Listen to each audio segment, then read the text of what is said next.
চলে এসছে গাড়ি, রওনা দিলাম এয়ারপোর্ট। আবার ইউরোপ, আবার দুর্দান্ত একটা জার্নি।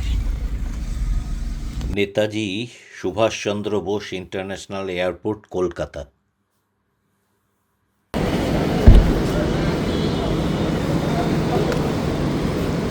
আমার উবের ছেড়ে দিলাম, সল্টলেক থেকে 200 টাকা লাগলো।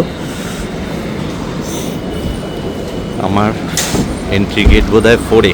এই আমার কলকাতা থেকে দুবাইয়ের প্লেন দাঁড়িয়ে আছে, এখনও বোর্ডিং শুরু হয়নি। বোর্ডিং এখন তো 8টে বাজে, 9টা থেকে বোর্ডিং শুরু হবে। এই যে বোয়িং 777-300R, কলকাতা থেকে দুবাই এটাই যায়। তারপরে একদম এয়ারবাস 380 দোতলা প্লেন। প্লেনের ভেতরে এবার প্রবেশ করব। এই ফ্লাইটে যথেষ্ট ভিড় আছে, কারণ কলকাতা থেকে ডিরেক্ট ফ্লাইট কোনো নেই ওইদিকে। হয় দুবাই নয় দোহা হয়ে বেশিরভাগ যেতে হয়, নয়তো বোম্বে দিল্লি থেকে।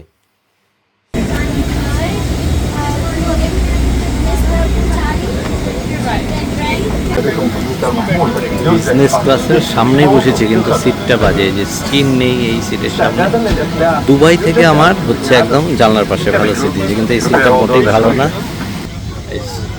সামনে স্ক্রিনটা পাচ্ছি না, যদিও বিজনেস ক্লাসের সামনেই, তাতে কোনো লাভ। আমি ভাবলাম তো বোধহয় আপগ্রেড হলো, যখন আমাকে দেখালো সামনে আমি ভাবলাম আপগ্রেড হয়ে গেল বোধহয়। প্লেন টেক অফ করলো, প্লেনের নিচের ক্যামেরা দিয়ে কলকাতা দেখা যাচ্ছে। প্লেনের চারিদিকে ক্যামেরা আছে, কলকাতা দেখা যাচ্ছে নিজ। খাবারের মেনু দিয়ে গেল, ইংলিশ, বাংলা আর অ্যারাবিক, 3 ভাষাতে দেওয়া আছে। এই যে মেনু।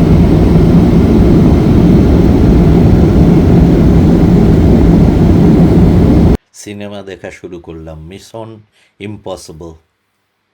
আমার লাঞ্চ চলে এসছে, চিকেন হ্যান্ডি বিরিয়ানি, সঙ্গে অ্যাপেল জুস। যেহেতু আমি ওয়াইন এসব নেই না, যাই হোক গতবারের থেকে এবারের খাওয়াটা ভালোই মনে হচ্ছে। এই ফ্লাইটে বিজনেস ক্লাসে যাত্রী কম, যথেষ্টই কম। পৌঁছে গেলাম দুবাই।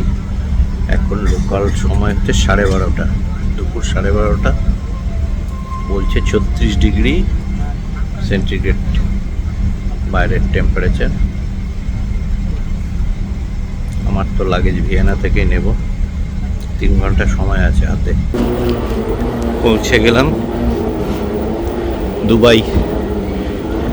এইবার আমার ভিয়েনার কানেকশন, যাচ্ছি। এই যে অ্যারাইভাল কানেকশন। আমার ব্যাগেজ ক্লেমের কোনো ব্যাপার নেই।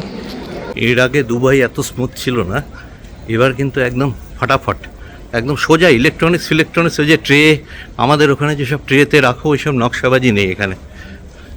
একদম স্ট্রেট সোজা ব্যাগ উঠিয়ে দিলাম, চেক হলো, ব্যাস আমার C7। কোনো ঝামেলা নেই। বাহারিন যেরকম 5 মিনিটের মধ্যে ক্লিয়ার হয়ে যায়, এখানেও তাই। ভালো লাগলো। শুধু বেল্ট আর খোলায়, মোবাইলগুলো সঙ্গে নেই, কিন্তু কোনো ঝামেলা নেই। একটা ব্যাগ থেকে ল্যাপটপ কিছু বের করতে হলো না, ক্যামেরা সোজা ব্যাগটা চাপিয়ে দিলাম, ব্যাস অটোমেটিক সব। এই যে C1 থেকে C50 এইখান দিয়ে যাব।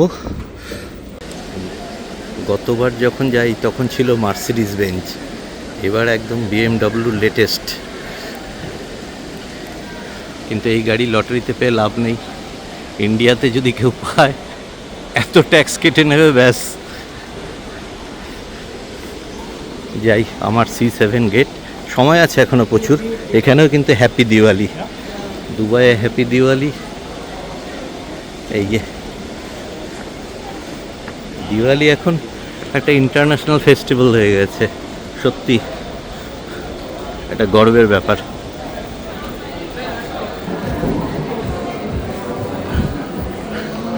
দুদিকে সব পৃথিবীর বিশ্ববিখ্যাত সব ব্র্যান্ডের আউটলেট।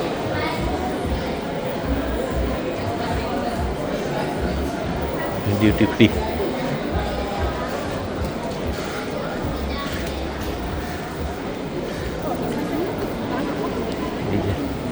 সিগারেট আর মদ পুরো ভর্তি একদম।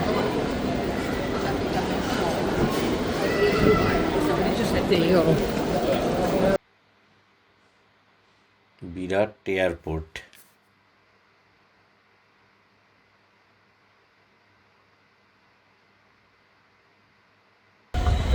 আবার ডাউনে C1 থেকে C50 আবার হাঁটতে হচ্ছে। সর্বত্র হ্যাপি দিওয়ালি। এই যে দুবাই ইন্টারন্যাশনাল এয়ারপোর্ট। এত বড় এয়ারপোর্ট যে এক টার্মিনাল থেকে আরেক টার্মিনাল যেতে মেট্রো রেলের মতো শাটলে করে যেতে হয়। ওটা অবশ্য ফ্রি অফ কস্টেই।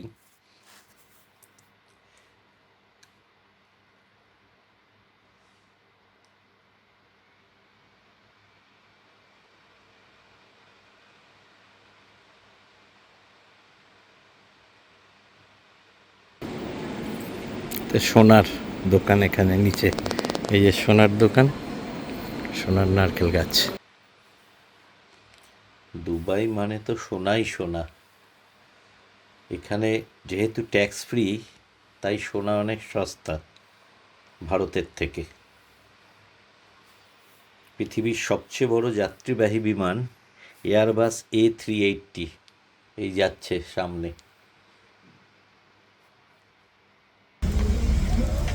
দুবাই থেকে যে ভিয়েনার ফ্লাইটটা আছে আমার ইকে 125, এটা তো জেনারেলি আমি যতবার দুবাই থেকে কানেক্টিং ফ্লাইট নিয়েছি ততবারই হচ্ছে এয়ারবাস A380। এবার দেখছি না, এলামও 700, বোয়িং 777 300, আবার এইখানকার ফ্লাইটটাও 777 300।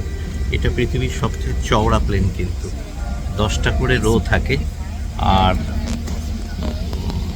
A380 পৃথিবীর সবচেয়ে বড় প্লেন, দোতলা। সবচেয়ে বড় কথা, সিটটা আমি পেয়েছি এবার জানলার পাশে। দেখি দুবাইয়ের কেমন পাওয়া যায়। এর আগে যেদিন জানলার পাশে ছিলাম সেদিন রাত হয়ে গেছিল, আজকে একদম পুরো দিন। দুবাইয়ের সময় এখন 3টে বাজে, আমার 3:45 বোধ হয় ফ্লাইটটা খুব সম্ভবত। ইয়েতে 7টার দিকে পৌঁছাবো, 7টা না 8টার দিকে ভিয়েনা পৌঁছাবো। ওখানকার টাইম, আবার টাইম জোন চেঞ্জ হয়।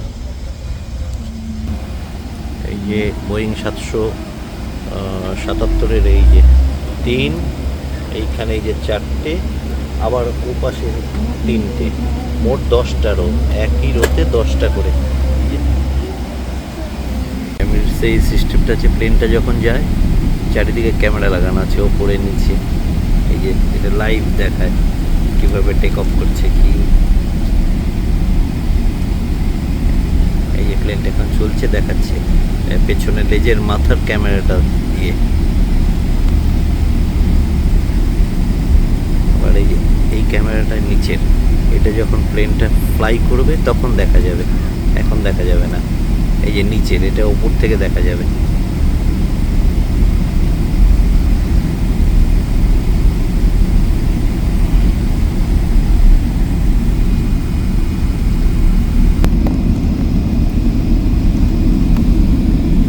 দুবাই ইন্টারন্যাশনাল এয়ারপোর্ট, আমাদের বোয়িং 777-300 প্লেন। এটা ভিয়েনা যাবে দুবাই থেকে। আবার কলকাতা থেকে দুবাই এসছি একই সেম প্লেনে। জেনারেলি 380 নিয়ে যায় এয়ারবাস 380, তো এবার এই প্লেনটা দিয়েছে। ওই যে দূরে দাঁড়িয়ে আছে এয়ারবাস 380, 4টে ইঞ্জিন, এগুলো 2টো ইঞ্জিন, এই 4টে ইঞ্জিন। এই পৃথিবীর সবচেয়ে বড় যাত্রীবাহী বিমান ওই যে দূরে দাঁড়িয়ে আছে। এই প্লেন টেক অফ করলো অবশেষে।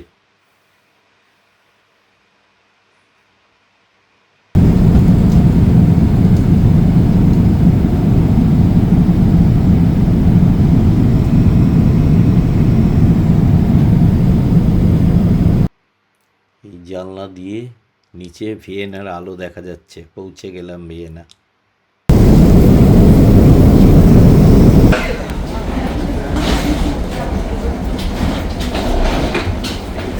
এয়ারপোর্টে চলে এলাম। 8:05 ঢুকে গেছে ট্রেন। এই যে আউসগ্যাং মানে হচ্ছে জার্মান ভাষায় এক্সিট। এবার ইমিগ্রেশনের লম্বা লাইনে ইন্ডিয়ান পাসপোর্ট দেখে একটু বেশি প্রশ্ন করলো যে মহিলা ছিল ইমিগ্রেশনে, হোটেল বুকিং কোথায়, আমার নেদারল্যান্ড থেকে ভিসা ওতে, কিন্তু আমার যত দেখলো কিছুটা দেখে আর ছেড়ে দিয়েছে, স্ট্যাম্প করে দিয়েছে পাসপোর্টে, বললো ওকে যাও, ফিঙ্গারপ্রিন্ট নিল, ব্যাস।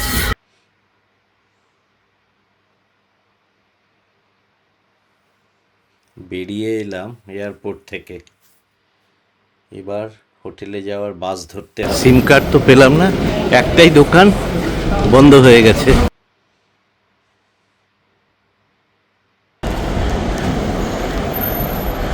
বেরিয়ে আস্তে আস্তে প্রায় একটা বাস তো চলেই গেল।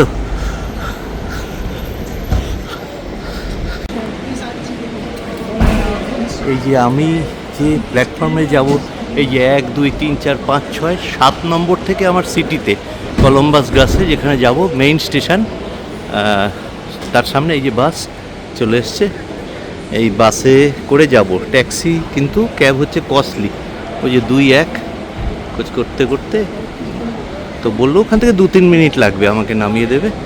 ক্যাশ 11 ইউরো, আবার কার্ডে নিলেও 11 ইউরো, তো কার্ডেই নিয়ে নিচ্ছি। 11 ইউরো মানে মোটামুটি 110 অনেকটাই, 1000 টাকা অনেকই ভাড়া। ইউরোপ না আফটার। আমি প্রথম সিটটায় বসলাম, আমার 2টো স্টপ এই বাসটায়, যাত্রীরা উঠছে। ফার্স্ট স্টপে আমি নামবো, 2টো স্টপ এই বাসের। এই যে টিকিট কাটলাম এখান থেকে 11 ইউরো দিয়ে, এই যে টিকিট। এই বাস চললো হাইওয়ে ধরে, মিনিট আধা ঘন্টা মতো আমার লাগবে। আর যেখানে আমার বাসটা থামবে, আমার যেটা stoppage Vienna rail station, main যে ট্রেন স্টেশন, সেখান থেকে আমার হাঁটা পথে মিনিট 5-7 হয়তো লাগবে আমার যে হোস্টেলে থাকবো সেখানে।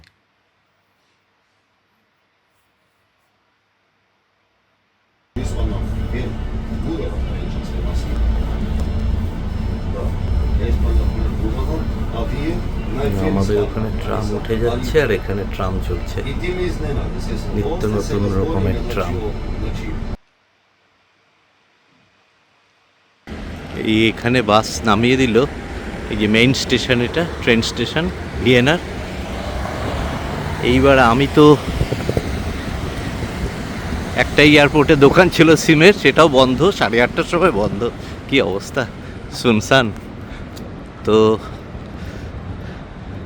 এখন উইদাউট ইন্টারনেট, গুগল ছাড়া খুঁজতে খুঁজতে যাচ্ছি। আর ভিয়েনাতে, অস্ট্রিয়াতে মুশকিল হচ্ছে ইংরাজি খুব কম জানে লোকে, জার্মানটাই জানে। তো যাই হোক, বের করে নেবো খুঁজে, ঠিকই মোটামুটি চলেই এসছি কাছাকাছি। এই পৌঁছে গেলাম আমার ভিয়েনার আস্তানায়। সকলকে ধন্যবাদ, পরের পর্বে দেখা হবে।